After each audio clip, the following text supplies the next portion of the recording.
I said jump down on Jump Street. We're talking 21 Jump Street. Hit it.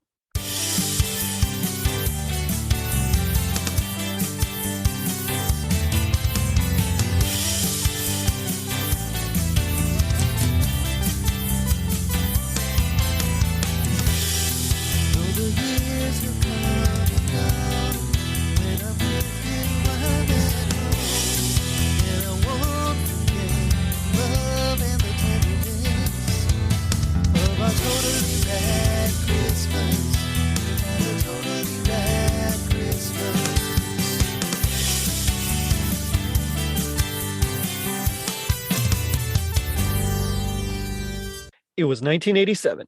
A gallon of gas averaged 89 cents. The Fox Broadcasting Company made its primetime TV debut, and baby Johnny Depp, Holly Robinson, Justin Nguyen, and Peter DeLuise were undercover cops dealing with serious teen situations. I'm your host, Jerry D, with another episode of Totally Rad Christmas, the podcast that talks all things Christmas in the 80s. Toys, movies, specials, music, and fads. If it was gnarly during Christmas in the 80s, we got it covered. Joining me are two very special guests from the Witchery Podcast. It's Eliza and Jess. Ladies, how's it going? Hello, it's good, thank you. How are you? I'm doing wonderful. I'm 42 years old now and just taking it all in. Happy birthday. Oh, thank you. Birthday. Thank you. I appreciate it.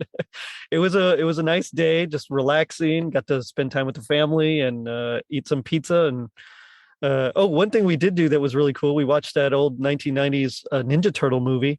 So that was pretty cool. No. Oh my God, I haven't seen that in years. I hadn't either. I want to say it holds up, but I'm not, I don't really think it does. I just want to say it. The cartoon oddly does, though. I had to watch that with my goddaughter not long ago. She went through a Ninja Turtles phase. Oh, so nice. It was the cartoon it's the 90s, wasn't it? The cartoon in the 90s. Yeah, she loves that. That seems to actually work. Oh, film. Wow. Yeah, well, not so sure. This movie live action was very dated. Kids didn't get a lot of the references because there's definitely jokes of its time, which I can't believe, I would have gotten as a kid either. I'm pretty sure those flew over my head. But yeah, it was fun. And they liked it. There was a little bit of enough slapstick in there that they kind of dug it. And of course, all the fighting was pretty cool. So they liked that part. But oh, wow. I'm impressed, actually. Oh, you managed that one. Well, it was very much my wife who was saying, hey, it's Daddy's Day. He gets to decide what we do. And so they're like, okay, well, if that's what you want to watch, I guess that's what we're watching. And she went off to I think she did some dishes or pack lunches for the next day or something like that. And me and the kids just got to play. And so it was fun. Yeah.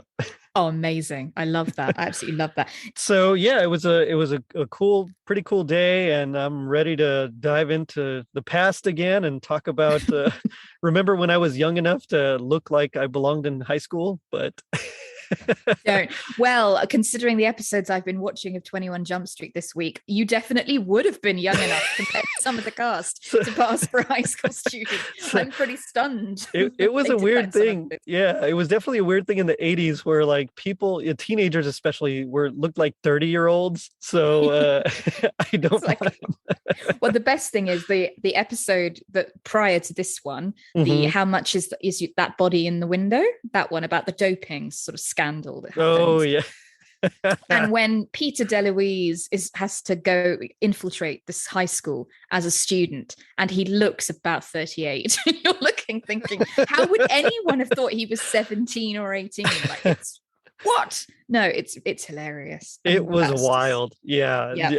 Definitely a different time. Yep, definitely. There's that one meme with Jamie Foxx where it says, 30 or what is it, like teenagers in the 80s or something like that, and he's wearing like a one of those quote unquote wife beater shirts, and he's balding up like me, and he's got the hair. Anyway, it was it was definitely like that. There was quite a lot of people that look like that. So I get it. But I do recall because I used to be a band director for a little bit. And so you remember all of this? Yep. I do. And right after college, I actually remember I was the youngest band director in or in HISD in Houston. And so like security guards would stop me as I was on my way to like the faculty lounge, and they were like, "Are you supposed to be in here?" So I had to, like, the principal had suggested, and when I say suggested, I mean strongly implied that I needed to wear a tie and grow some facial hair. So I had like a goatee. I would wear a tie every day. And I actually kind of looked a little bit older, but I guess I was a little bit of 21 Jump Street myself. So that's kind of cool. Exactly. Why not? Why not? It's just actors playing that. It always gets me, actors, like when you look at Scream and you look at the Scream actors playing high school students, and I know they weren't actually that old, they were in their early 20s, I think, like Nev Campbell and Matthew Lillard and stuff. It still looks ridiculous though. When you look back. I was a kid when I watched Scream, so I didn't really notice, but now oh god, it's you can really so pick it up, especially with Scream and with 21 Jump Street. It's hilarious. Yep. Well, same thing with Beverly Hills 90210. I think the girl's name was Andrea, that one character. She was like 28 or 30, and she was there with all these other, early 20-year-olds playing high school kids, and it's just like, what is going on? And like you said, back then, no idea. To me, sure, she looked like she was in high school. I mean, I didn't know. I was like 9, but well, you don't. It's like Clueless. Cher's best friend in Clueless. I can't remember any of the other character Stacey Dash. names. Yeah. Stacey. Yeah, it was about 30. She looked amazing, but still, it was Dion. funny. That was her name, Dion. Yeah, Dion. Yeah, it was so funny. I don't remember any other character names apart from Cher. That's Cher, it. I don't remember what the other best friend was or Paul Rudd's character, but yeah, Cher. Oh wow, yeah. What was his name? Oh, now it's gonna kill me. Cher, yeah, it's Dion, bugging me. Ty, and Josh. That was his name. I like Josh. Oh, well, go.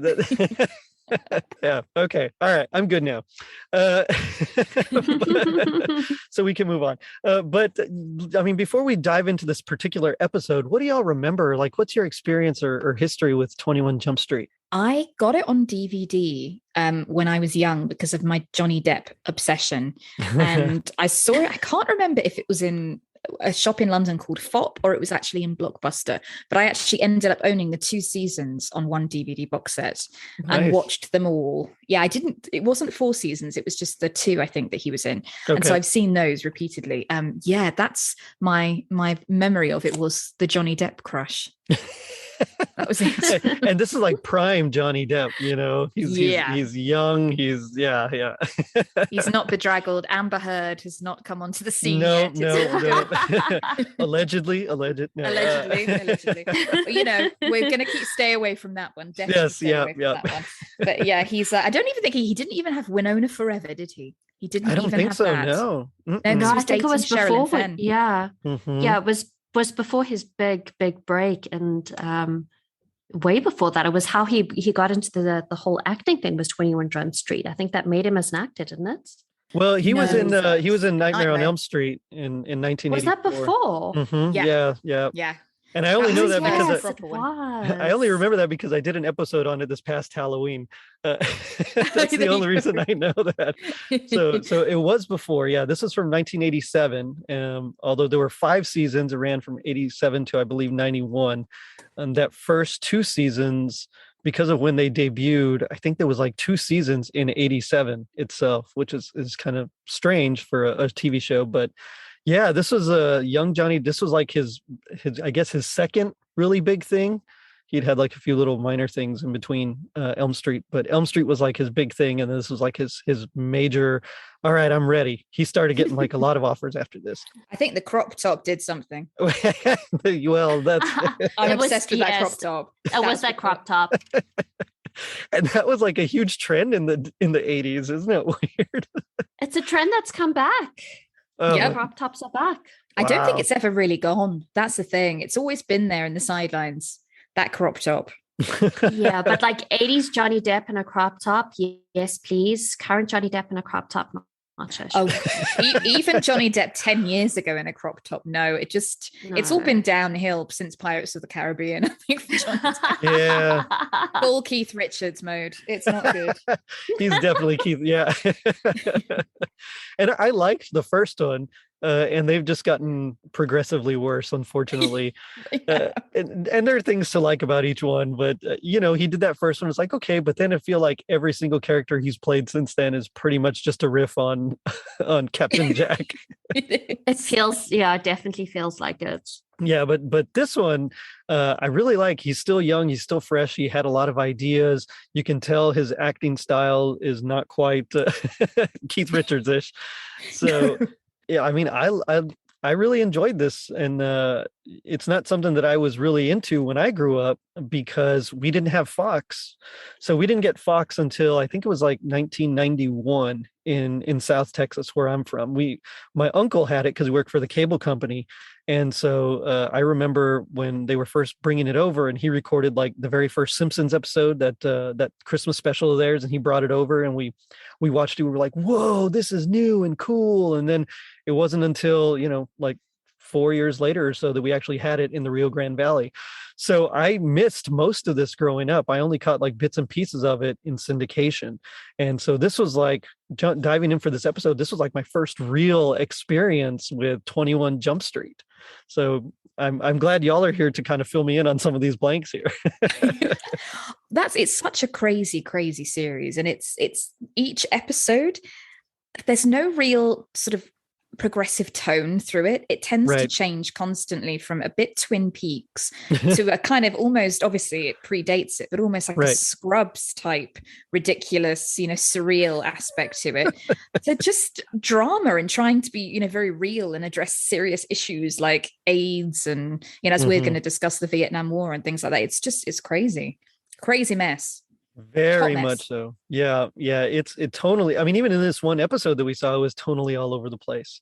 It was like really serious in certain parts, and then all of a sudden, they just start talking about the 800 women you can meet or whatever. That was funny, actually. Paradise, whatever it was called. Yeah, that was my favorite quote. I really loved that one. All the single women you can meet, not eat. I did like that. Yeah.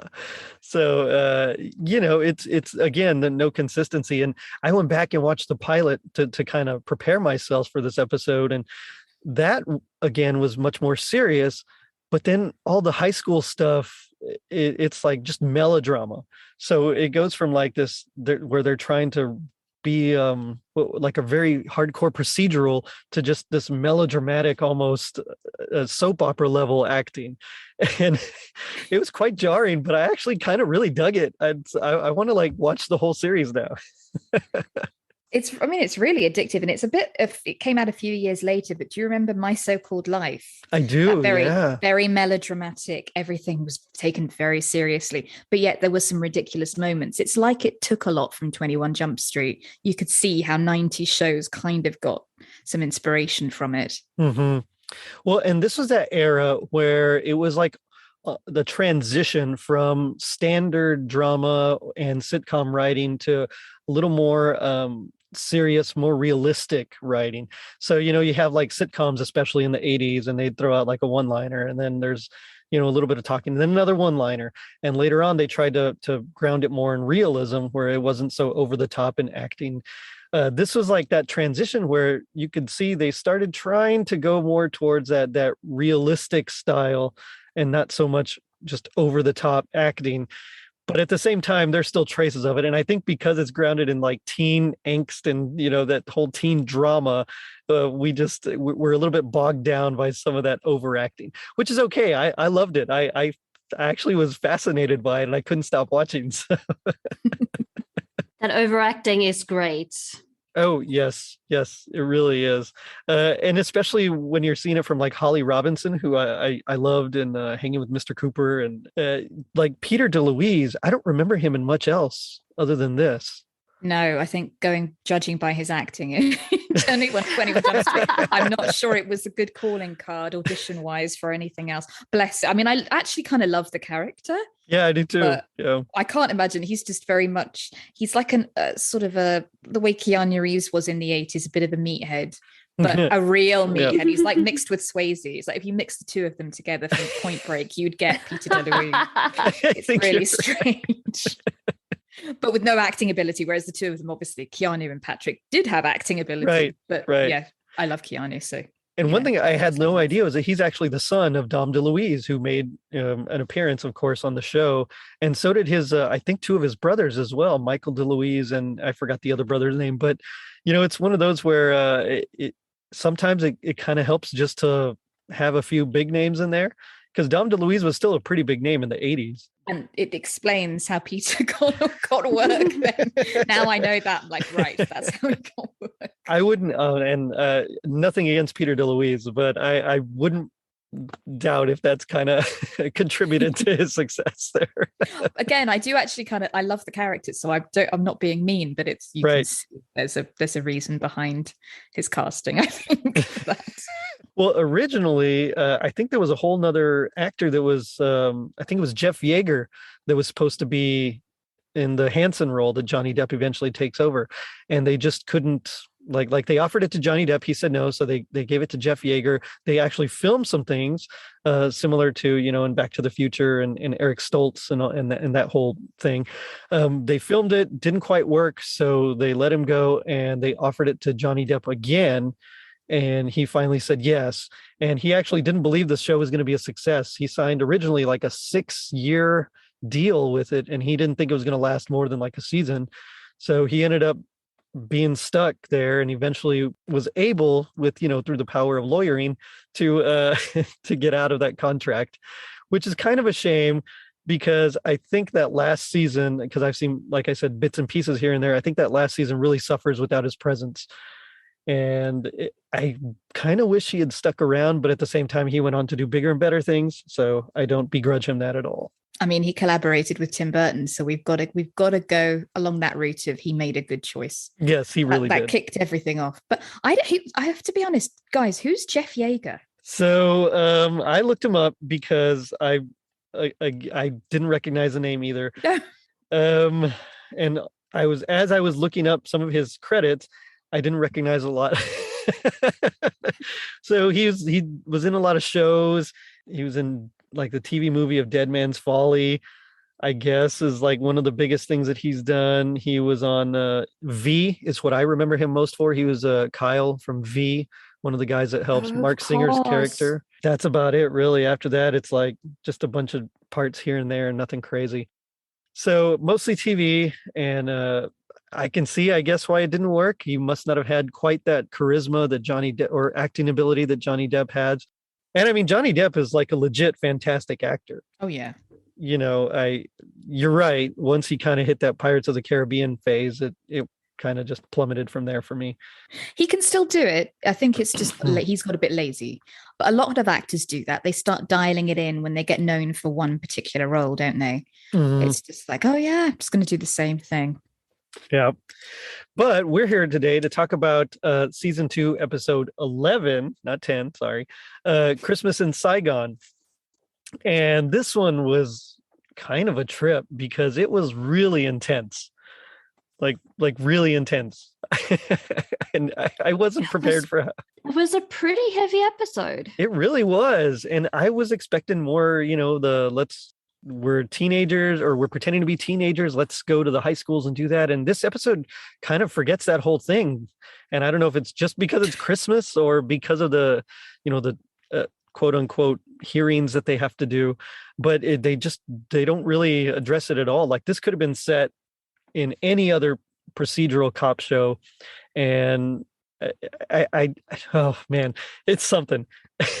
I don't even know where to start. That's how heavy it is. It's like they're trying to cram 4 or 5 different genres into one 45-minute episode.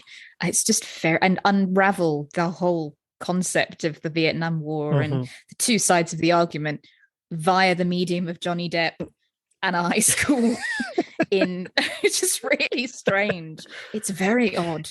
It really was. Now, the episode itself is actually quite Christmassy. Like there's a Christmas party, there's trees and tree trimmings and Christmas dinners and all that. You see decorations all over the place. But as far as like in that genre that 21 Jump Street kind of really spearheaded, I don't know. It did feel very out of place. Had any y'all had seen this one before, I assume? Yes, but I'd forgotten it. Gotcha. I hadn't. Oh, okay. And yeah, it's just all over the place. And apart from all the Christmas stuff in the background, it's not like the subject matter isn't very Christmassy at all. Right. It could have happened any other time during the year. It's just, it was Christmas. It doesn't feed into the narrative. It's odd. The Christmas itself. And I found that a lot in in a lot of these kind of dramas from this era, is that they're not really like Christmas specific. Like a lot of them today, you'll find, it's a Christmas episode and they'll really, play up that. This one, it's more like, well, we have this, it's December, so let's make it Christmas. Okay. That kind of a thing. But here, you're right. It really doesn't play up at all. Now, it's just a lot of background stuff. I really liked this episode, even though it's kind of weird and odd and just tonally all over the place.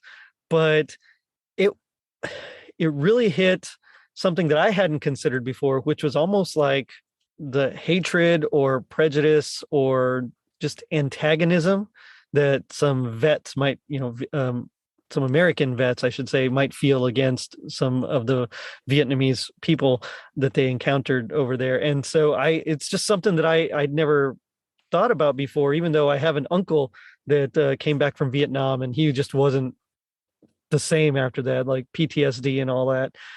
But I mean, there was like Captain Fuller, and specifically, he almost has like this like an intense hatred of Harry after he realizes he's from Vietnam. Like his whole just attitude changes. So I guess if we want to nutshell this, essentially, at the Christmas party, Harry Ioki, who's one of the main characters, even though one could argue that Johnny Depp's character, Tom Hansen, is like the main character. I think this really does become more of an ensemble show as the show progresses. But so Harry Ioki, who's an officer, he is investigated because apparently he's been committing fraud and he's not really Harry Ioki. So that's like it in a nutshell. Of course, it's much more complex than that. But I mean, right away, it starts off hot.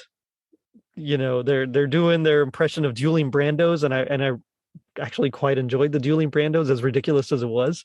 Remember that night in the garden, you come down to my dressing room, you said, "Kid, this ain't your night. We're going for the price on Wilson." You remember that? This ain't your night. My night. I could have taken Wilson apart, Charlie. So what he gets, huh? What happens? He gets a title shot outdoors in the ballpark, and what do I get?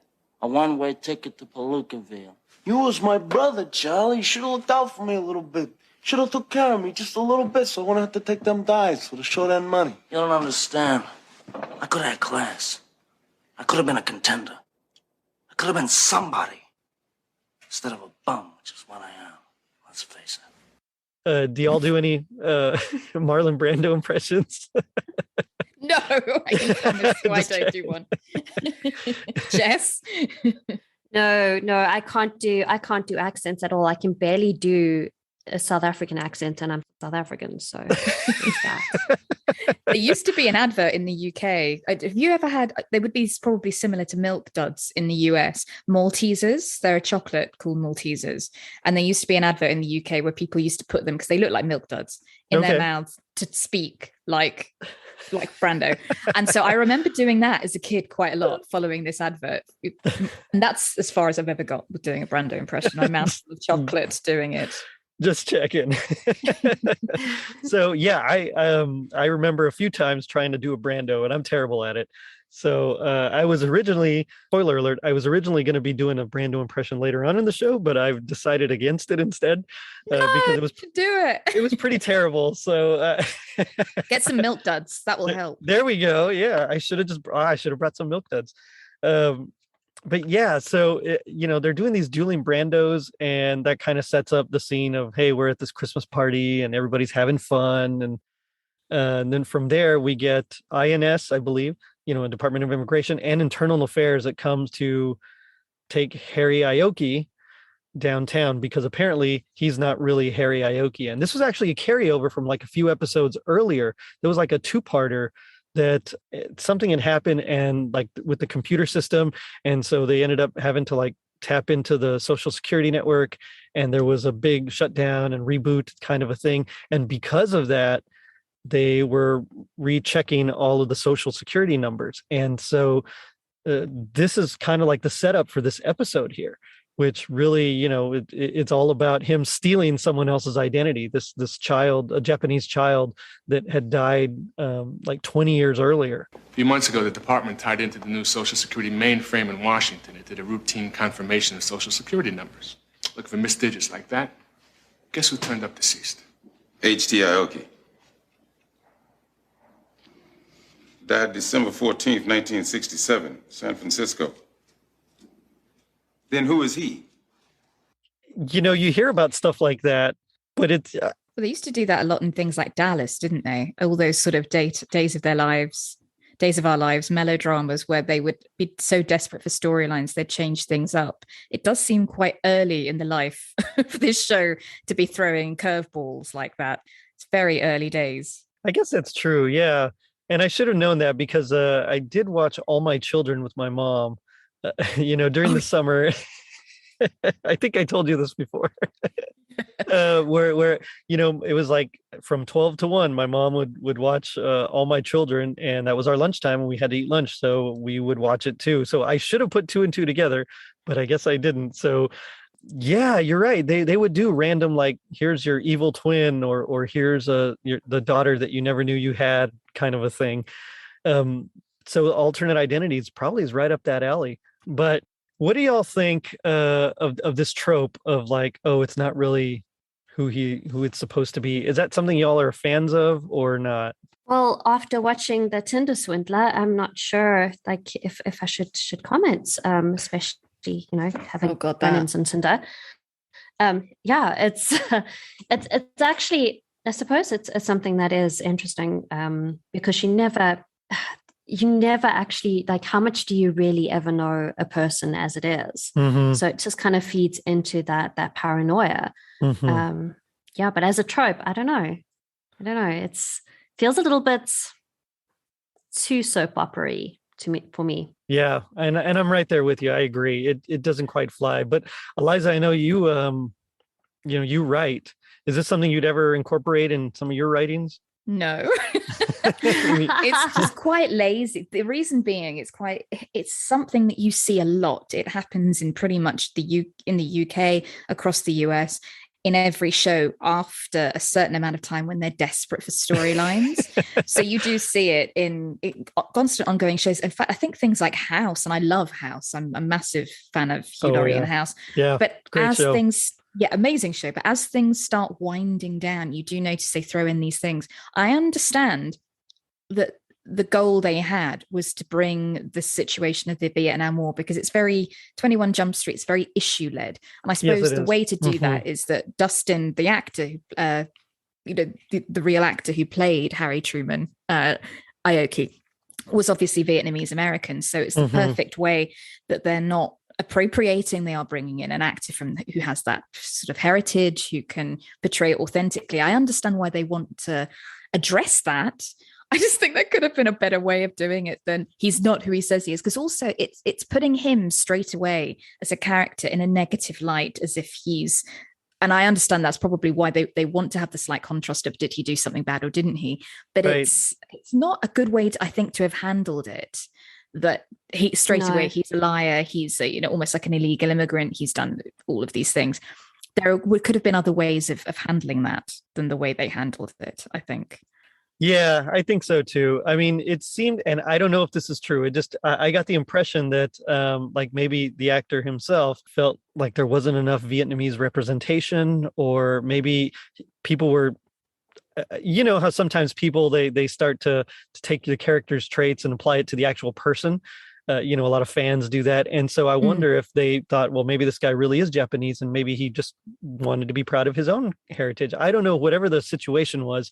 It just seems like there was better ways to and I completely agree with you. It seems like there was better ways to handle that and bring Vietnamese culture, or maybe any kind of issues that were still happening with regards to that, to the forefront, without having to go through this whole mistaken identity or stolen identity thing.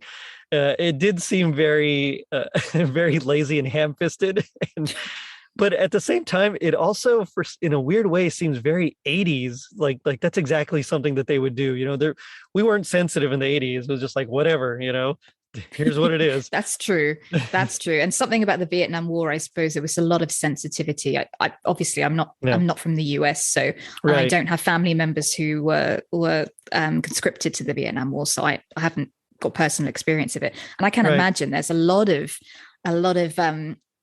complicated feelings about it, but just the way they did it, it was like, we're going to crush everything to do with this really, really delicate storyline into 45 minutes with Johnny Depp and it's his idiot friend talking around a Christmas tree.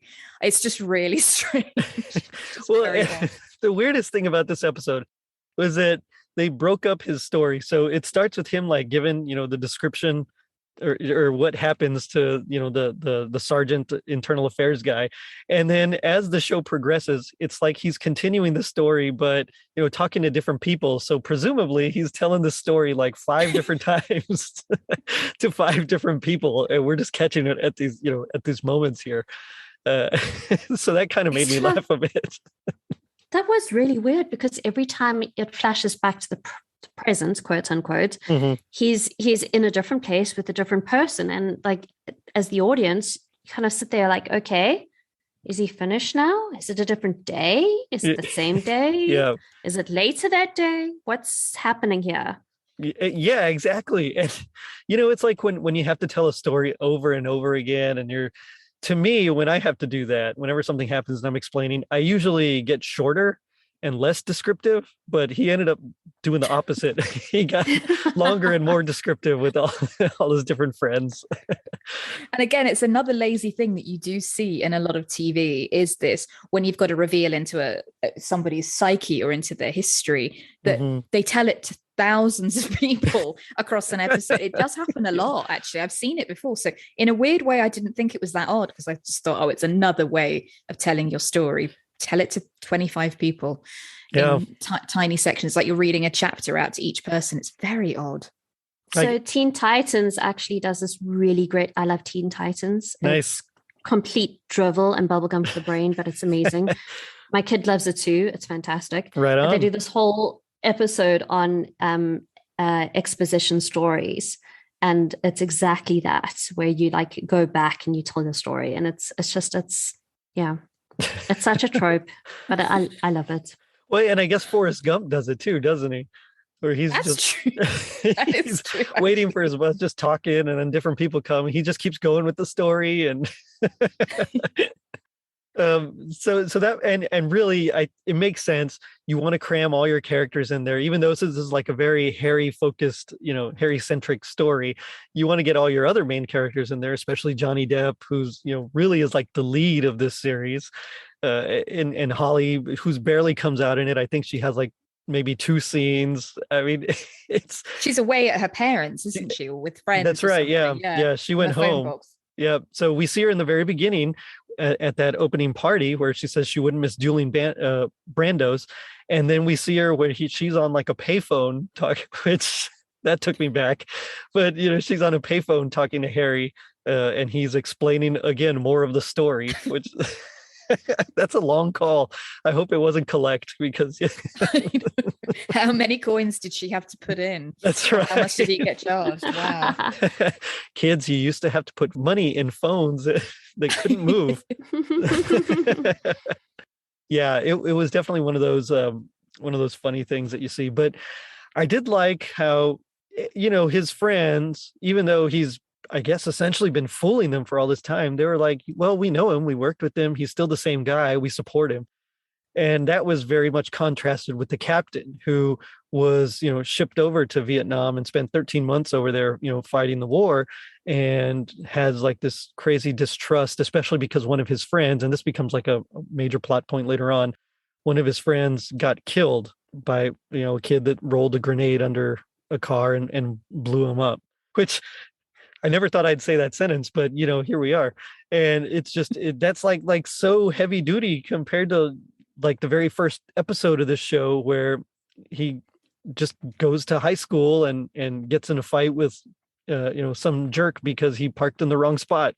I mean, it's like the contrast between these episodes are just so enormous, and they definitely were leaning more into the drama. And I don't know if it's just because they really wanted to hit that that seriousness, like you said, that issue, or if it's just because it was a Christmas episode or what, because they thought they could. But man, they really go over the top on this one here. But they did seem to do that progressively through the series. It seemed to get more like there was the episode, that sad one about HIV and AIDS. And then there was that death row episode. I remember there was a death row episode. And these episodes got progressively darker and darker and more issue led. Yet they had this surreal, odd comedy aspects of like Peter DeLuise saying something really inappropriate at really terrible moments. You're thinking, oh God, shut him up.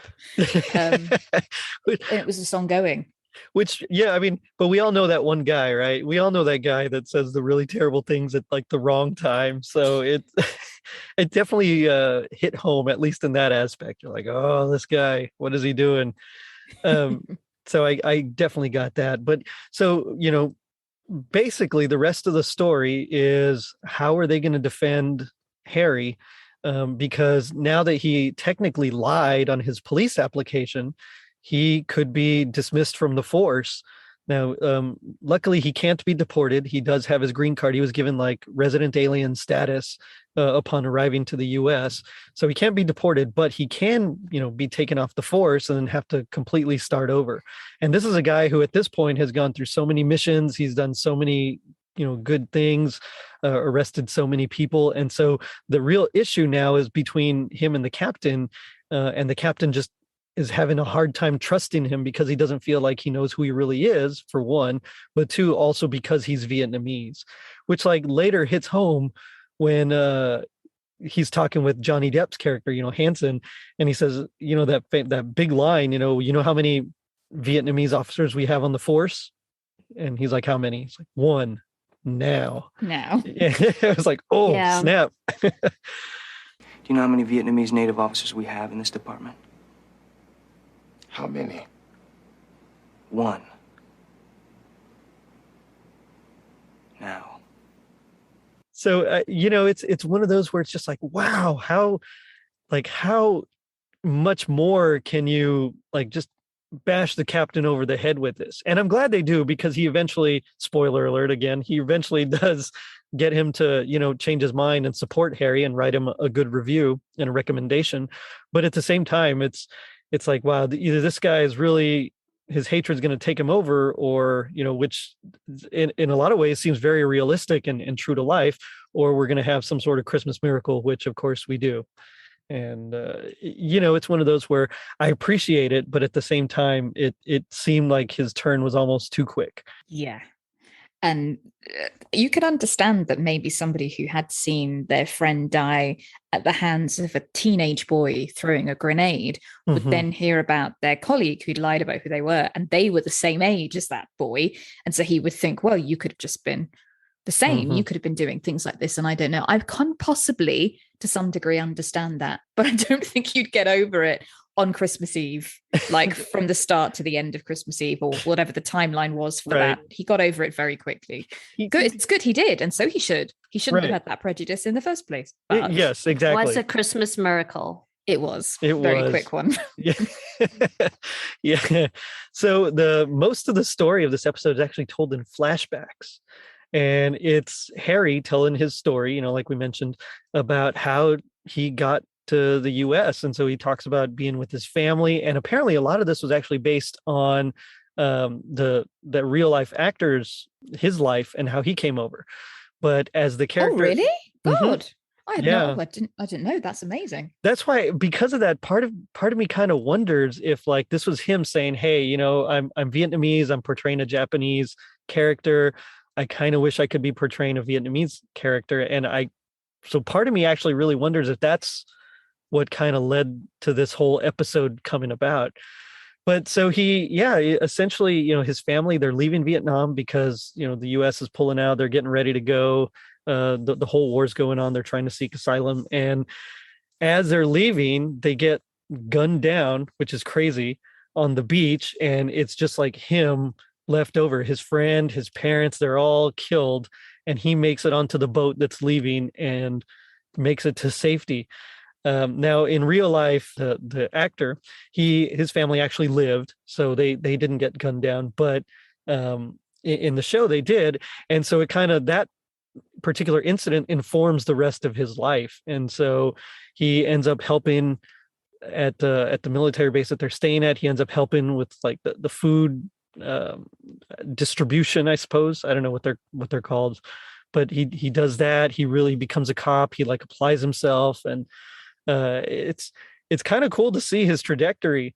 And it's terrible to see that because of like this one bad choice of not believing that, you know, a Vietnamese person, especially after the war, could get work and on his own merits, that he has to resort to like stealing someone's identity. It is terrible. I don't know whether you get the news about the UK, sort of the UK asylum situation that sort of it's been happening for years, but predominantly happened a lot during the COVID pandemic, of a lot of refugees in traveling from France over to the UK in makeshift dinghies and terrible things. They were, paid a lot of money to smugglers who put them in really dangerous situations. A lot of people drowned on the way. And it is the thing of how desperate somebody must be, and how terrible it is that you're not safe in the place that you're in, because other people from other countries make your habitat, your home, unsafe. So you have to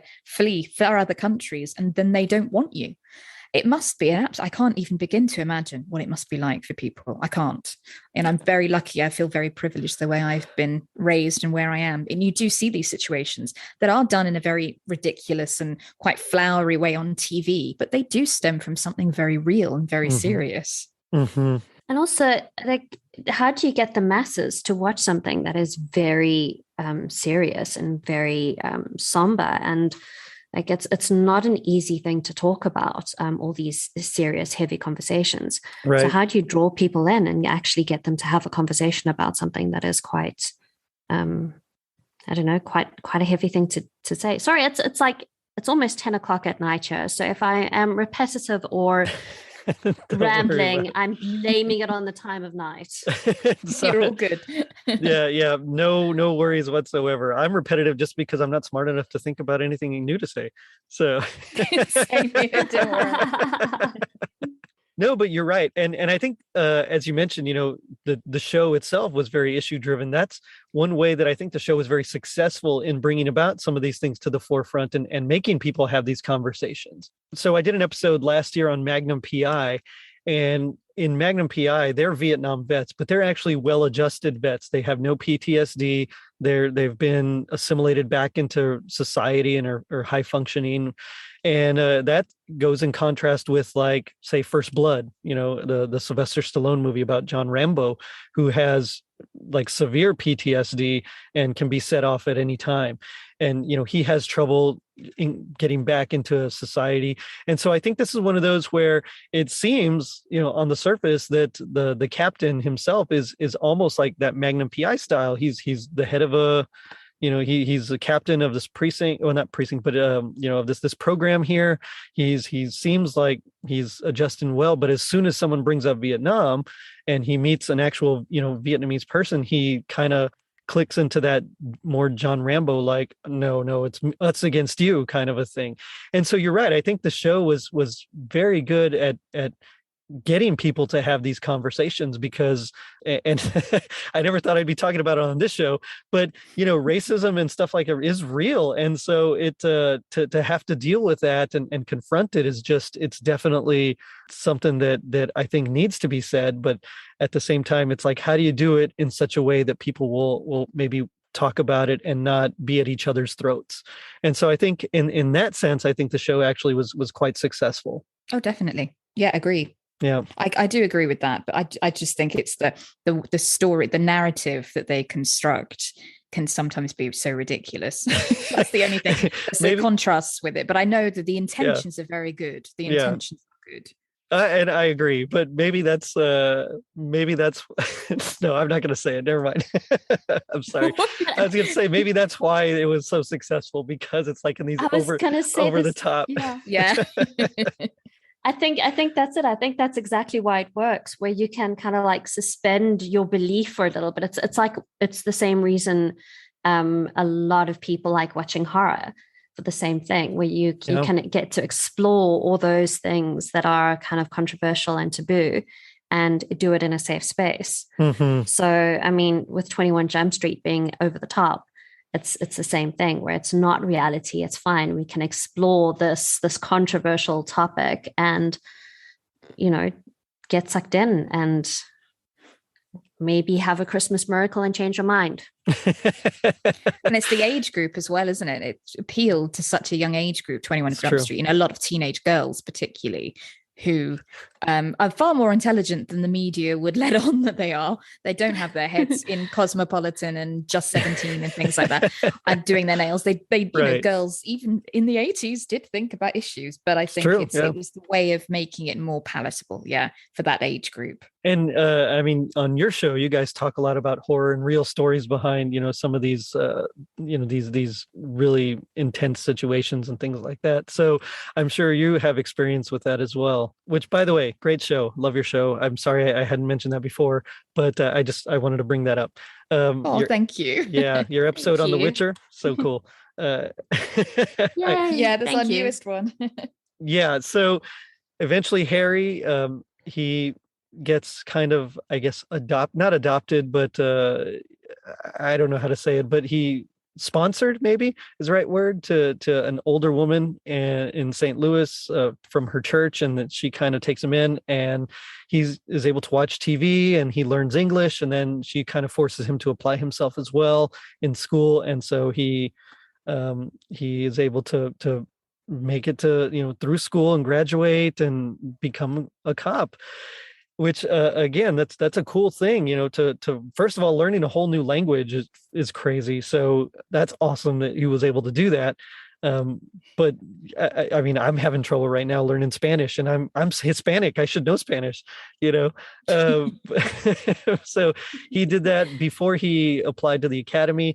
Before he graduated, I should say, he went to San Francisco and he took the identity of this deceased Japanese child, Harry Truman Ioki. And so he just assumed his identity and he was able to go from there. If you're Vin Van Tran, who's H.T. Ioki? He's an infant who died in San Francisco 20 years ago.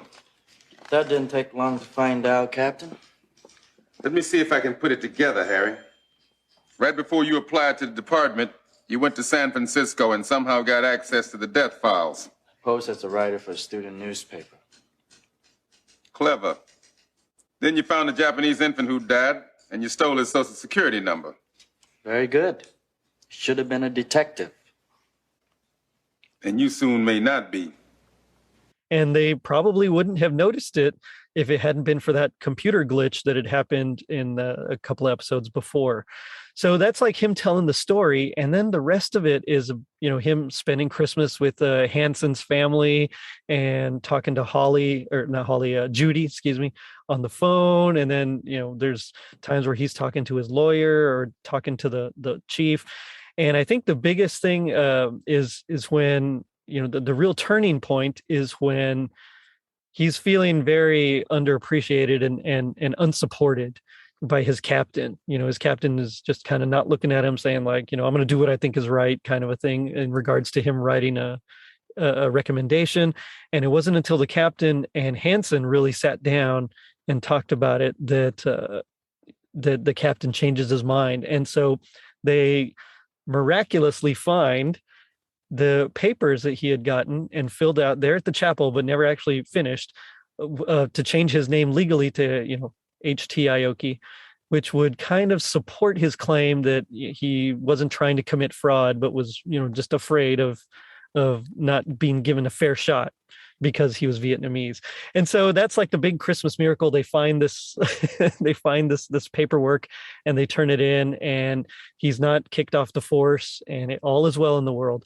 Of course, later on, we find out Hanson and the captain are kind of talking him over, and the captain says, I found it in Jenko's filing cabinet. And Hanson makes a point to say that Jenko never filed anything. He's like, oh, what can I say?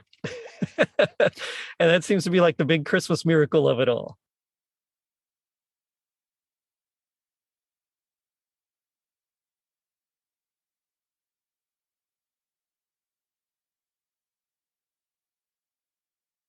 Now, I'm not one to be cynical, Captain, but a Christmas miracle? Well, yeah, these things happen this time of year. A 2-year-old piece of paper from the bottom of Ioki's drawer winds up in Jenko's old file cabinet. Why not? Because Jenko never filed a thing in his life. Well, maybe he's filing things now.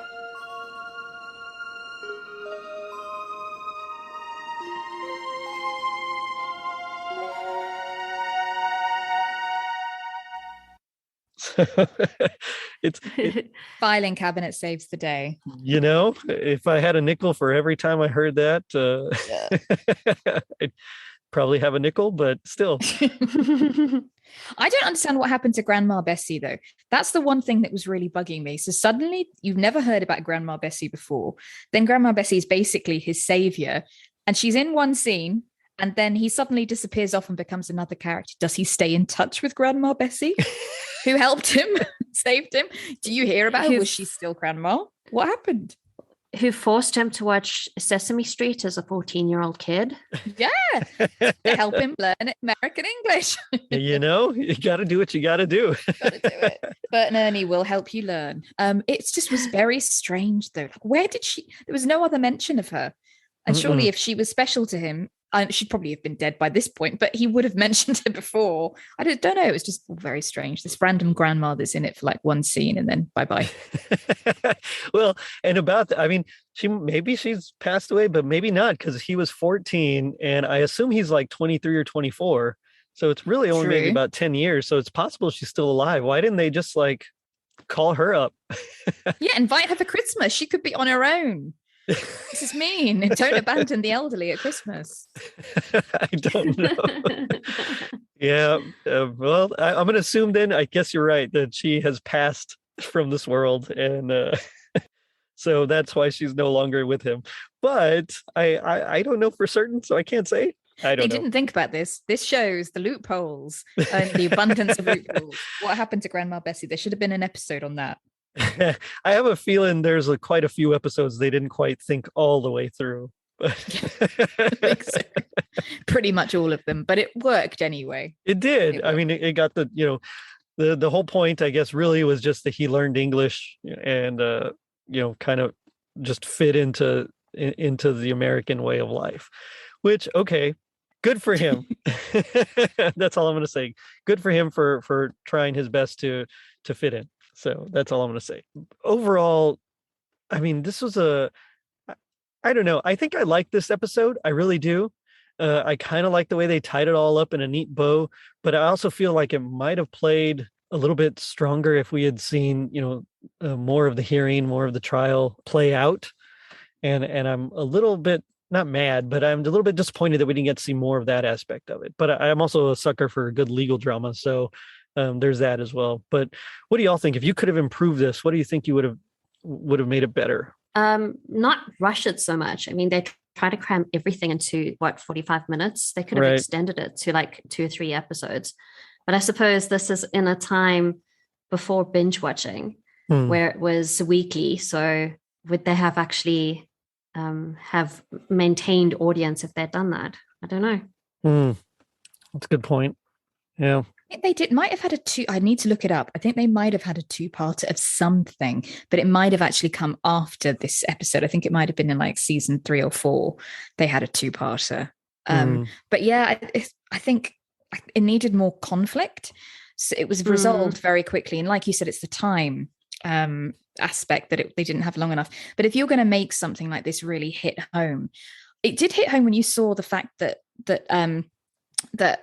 H.R. Loki, he lost his friend. That was very, very sad moment. And the fact they interspersed it with real footage here and there of people in Vietnam going through, experiencing the war alongside the scenes that they filmed, that did hit home. And I always think using real footage, it does actually work very well because it reminds you of actually what really did happen. But I think it's just to go into something so serious without any conflict or any building of the relationships between the characters. You do see it between Fuller and between Ioki, but you don't see it much between the other characters. It's like, oh yeah, it's cool. We're just getting on with it. yeah, which I think is good, which is nice. It shows they're friends, but there's not much of that. They didn't really seem to ask how he was doing. It wasn't really like, dude, Ioki, are you okay? You know, can I help? It was just like oh yeah, let's just tell the story.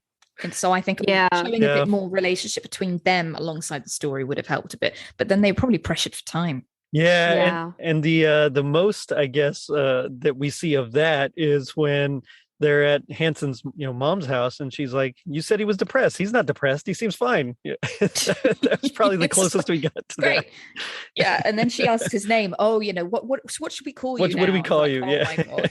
That was one of my favorite moments because it's just so cringy and so relatable at the same time. It's like, well, what do you call you? It's an honest question. But come on, and it's a very waspy mother thing as well. Like I think obviously in America, the wasp mother, we have that in the UK as well. I went to a girls' school with a lot of mothers like that. Of just no filter. Yeah. Just, I can ask you whatever I like. Yeah. It's fine. Didn't really think about it. Yeah. Yeah. But there were, so I mentioned this was actually a huge jumping point for like a lot of stars later on whose career blew up. In general, the show. And so we have people like Mindy Cohn, who actually comes out in this episode, from The Facts of Life. But like Josh Brolin was on here, Bridget Fonda, Jada Pinkett Smith, Brad Pitt made an appearance, Vince Vaughn. I mean, just all these people that, Jason Priestley, Shannon Doherty, that kind of had an appearance here and then later went on to have big careers. So the show itself was pretty successful. And I think if Johnny Depp had stayed with it, it would have ended a lot stronger. They did try to do a spinoff or two. One of them was Booker, and that was based on Richard Grieco's character, who kind of came in the later seasons. Very unsuccessful. They didn't even have like a full season. So, yeah, you kind of feel bad when that happens. But, sometimes things just need to not have spin-offs. It's like they did that with, I can't believe I'm bringing Scrubs up twice. I didn't even watch Scrubs. I can't believe I'm bringing it up twice in a podcast. I love but Scrubs. They did that with, I do like, I haven't watched it in years though. But they did that at the last episode, didn't they? They made JD like a really small character and it was all Dave Franco. That was weird. Oh yeah. That was just odd. Yeah, I walked away from that one about one episode in, like, no, thank you. That was weird. Dave Franco. It was him, was it? Am I making it up? Was it Dave Franco? I don't remember if it's him, but I know exactly what you're talking about. And JD's character kind of faded into the background. Yeah, it was weird. I didn't like that. I wasn't a fan of that. But, I do have to, I kind of wonder.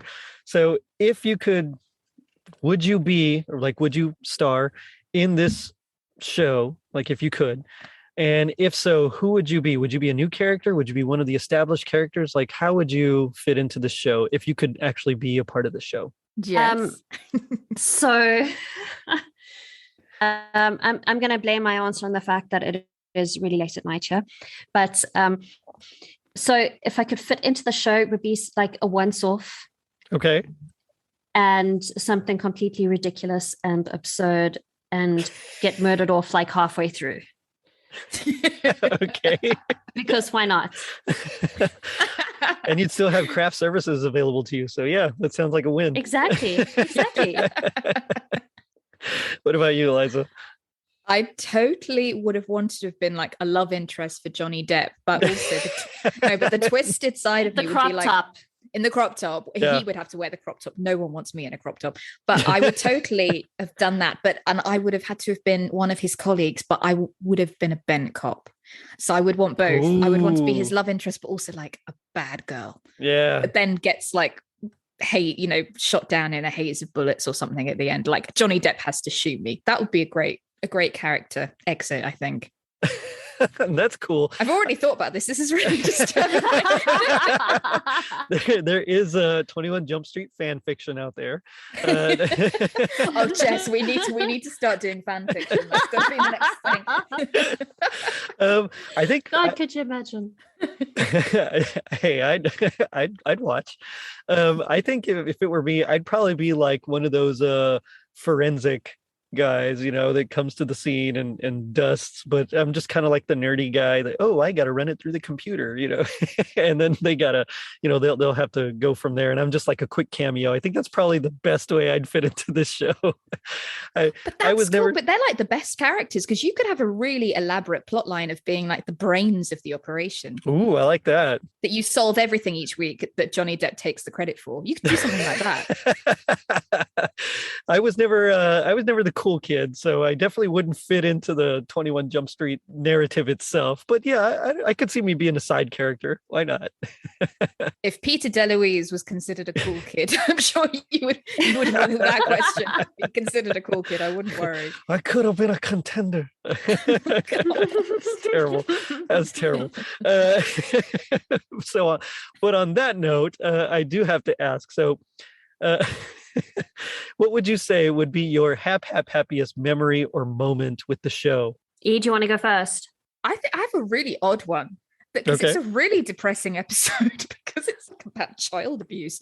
But it's like there's the episode where Sherilyn Fenn, who I love from Twin Peaks, Audrey Horne, everybody, is in it. And that's around the time that they actually got together. So when I watched the episode, I was like, oh, it's the timeline of Johnny Depp's relationship I can see through 21 Jump Street. That's how sad I am. I was like, that is so cool. That's where they met and got together. I don't know if that's where they met. I just assumed it was. Right. It was actually quite a sad episode, quite a dark episode. It was actually a good episode, but yeah, I got quite like, ooh, Sherilyn Fenn and Johnny Depp. That's obviously Sherilyn Fenn. Yes, please. Yeah, she's beautiful. My goodness, and she's still beautiful now. Mm-hmm. Yep, agreed. What about you, Jess? I'm trying to remember. I'm trying to think of happiest memories. Yeah, I can't think of anything. That's okay. Peter DeLuise pretending Peter DeLuise in that episode we watched last week, pretending to be a student when he looked nearly 40. Oh my God, yes. That was amazing. Yeah. That was fantastic. We did enjoy that together. We did enjoy that. Yeah, for you listeners out there. So I accidentally messed up when I told him which episode to watch. And poor Eliza and Jess had to watch this completely random episode. I hope they enjoyed it, but it had nothing to do with Christmas. It was great. How much is that body in the window? It was the best pun ever. Great. So good. How much is that body in the window? I like it. Yep. It was good. So for me, because I don't really have any nostalgia for this show because we didn't have Fox when it was like in its prime. I think my happiest moment would just be talking with y'all ladies about this. So. Oh, well, I think that's our favorite moment too. Oh, definitely. But now we come to my favorite part of the show. So this is a little segment I like to call Gag Me with the Spoon. So this is where we do our best impressions of our least favorite part of the episode. And as the guests, I will let you all go first. So whoever would like to start. Oh, God. I think it's the line, but it was so cringe. I don't know about least favorite, but it was that line when, I always forget Peter DeLuise's actual character because I'm so obsessed with his actual name. But yeah, Penhall.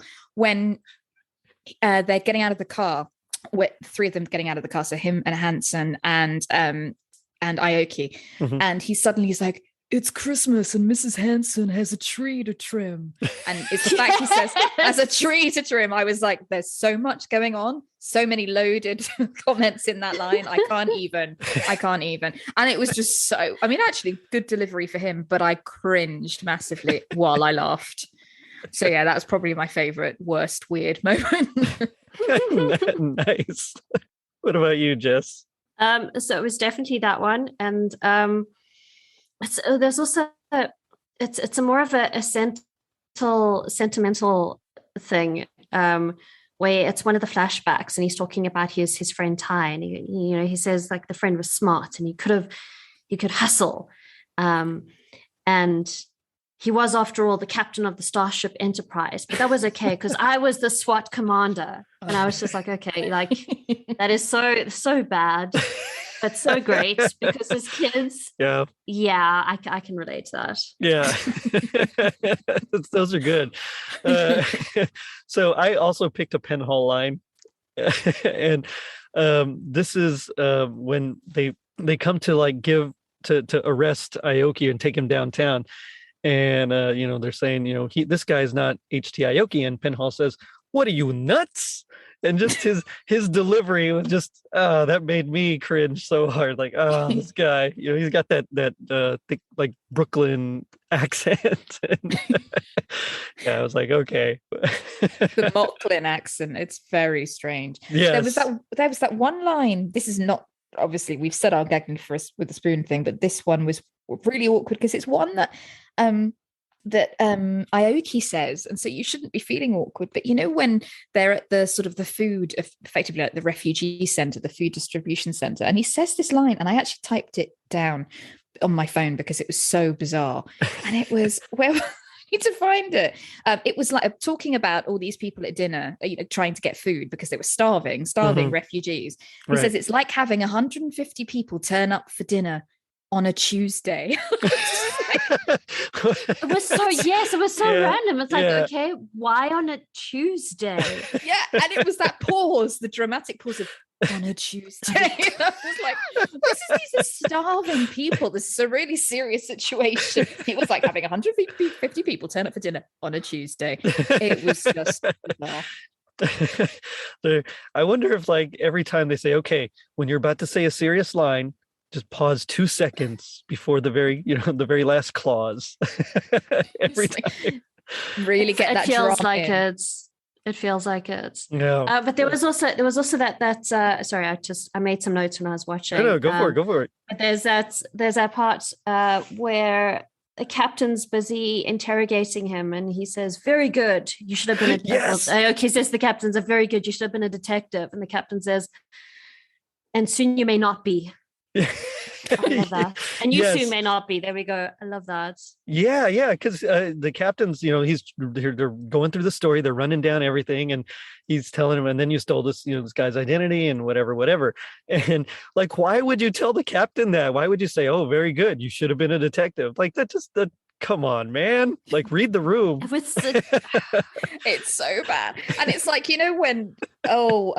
when Ioki comes back to the force and he's like, yeah, what's his name? Penhall's like, yeah, you're as good as Beck. Give me the $10 you owe me. And it's like, oh, this is a big moment. He's allowed back in. And you're like, yeah, give me the $10 you owe me. It's just cheesy as hell. Oh, yeah.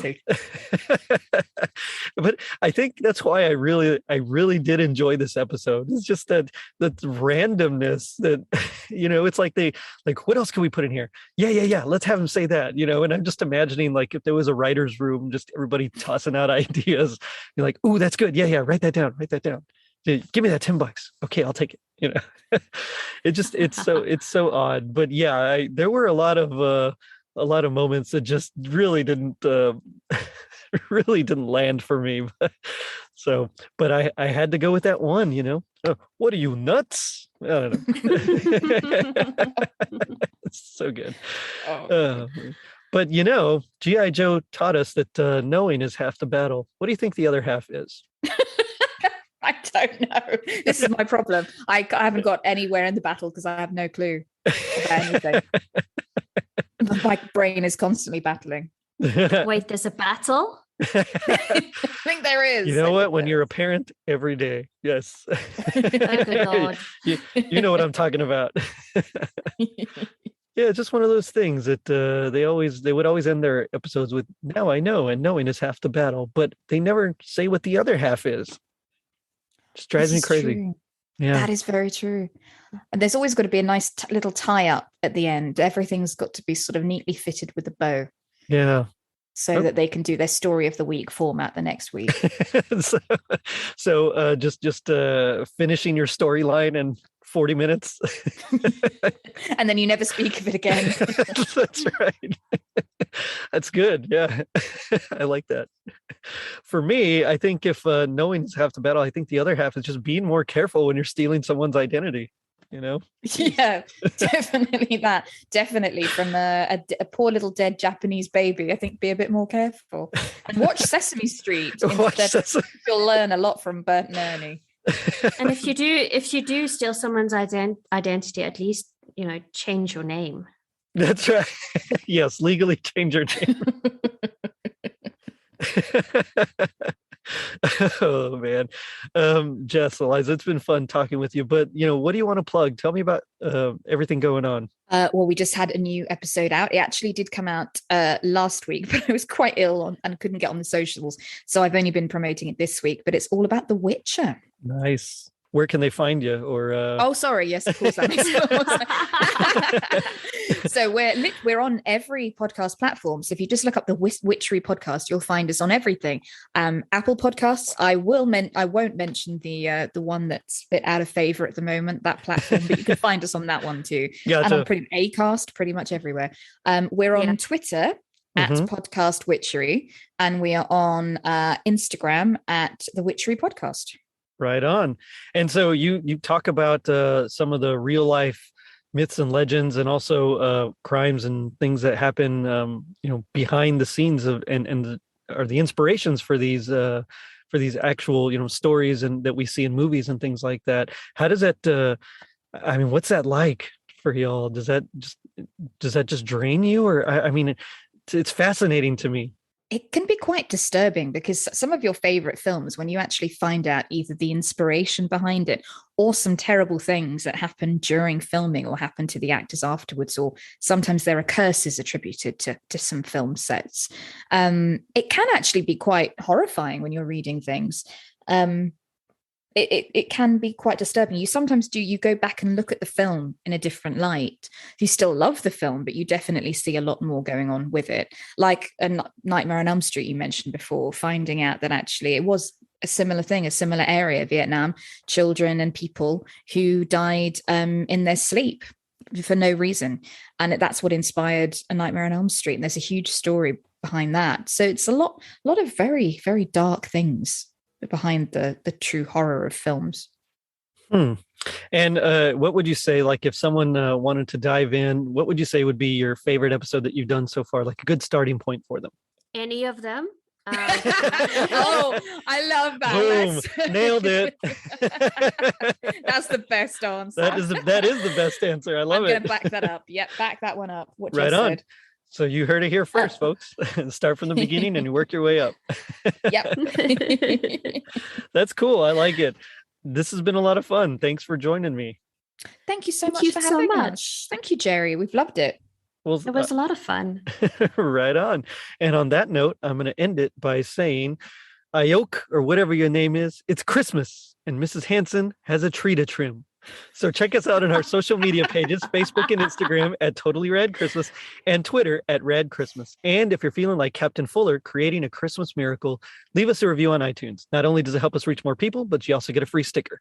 Now, don't forget to check out our merch shop on tpublic.com and our brand new website, totallyradchristmas.com, courtesy of Tis the Podcast Elf, Tom Crow.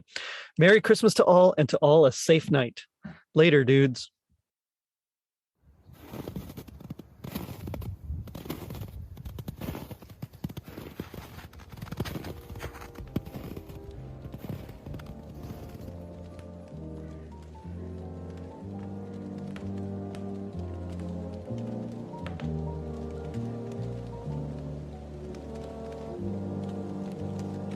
Hi, I'm Matt. I'm a podcaster, a lifelong Christmas nerd, and a professional Santa. And I have a Christmas podcast called North Pole Radio.